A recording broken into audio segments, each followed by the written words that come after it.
Right now, something is happening on the other side of the world that is about to hit every single one of us right here in Brisbane. At the petrol station, at the checkout, and on our dinner tables.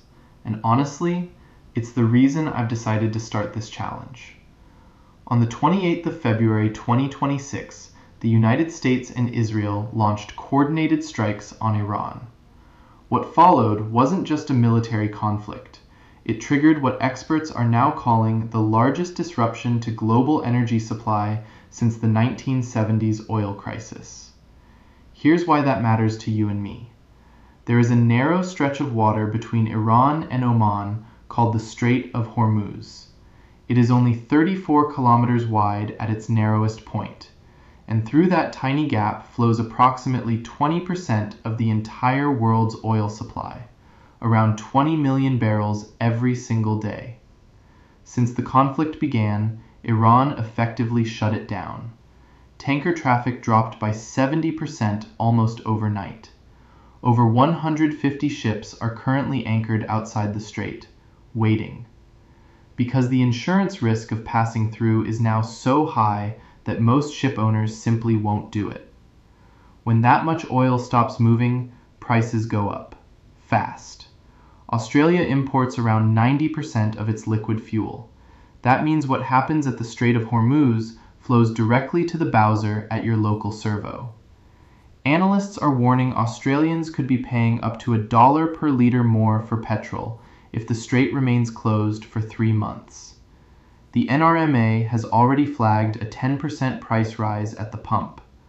Australia entered this crisis with around 36 days of petrol reserves, the largest stockpile in 15 years, but still well below the international standard of 90 days.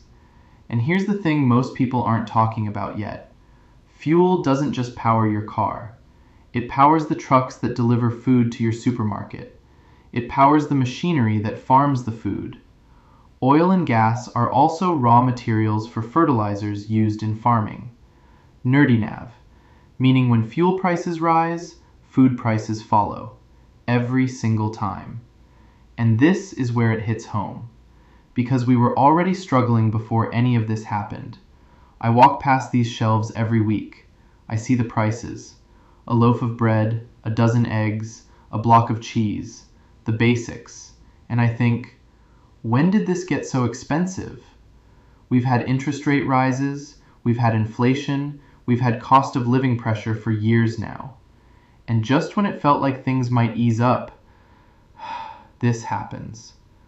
Westpac has warned that even a 1-month disruption to the Strait of Hormuz could lift Australia's consumer price index by around 1 percentage point.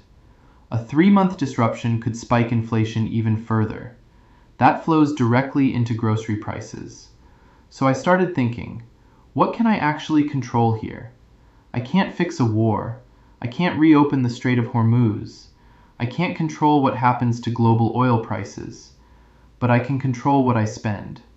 I can be smarter about how I eat. I can find ways to live well on less. And I can document it honestly, right here in Brisbane, so we can figure this out together. So here's what I'm doing.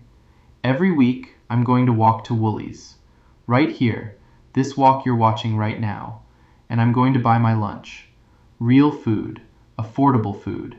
And I'm going to track every single dollar.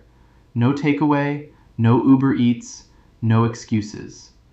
This is the BrisBonsai Cost of Living Challenge, and today is day 1. So here's what I bought today. Chicken curry and tabbouleh salad. Total spend, $17.50. Is it the most exciting lunch? Maybe not, but it's real. And in a world where everything seems to be getting more expensive by the day, I think real matters. If you're feeling the pinch too, subscribe and come along for the ride. Every week I'll be back at this same Woolies, tracking the prices, doing the challenge, and being honest about what's actually happening to the cost of living here in Brisbane. But this channel is about more than just one challenge. BrisBonsai is Brisbane life, unfiltered.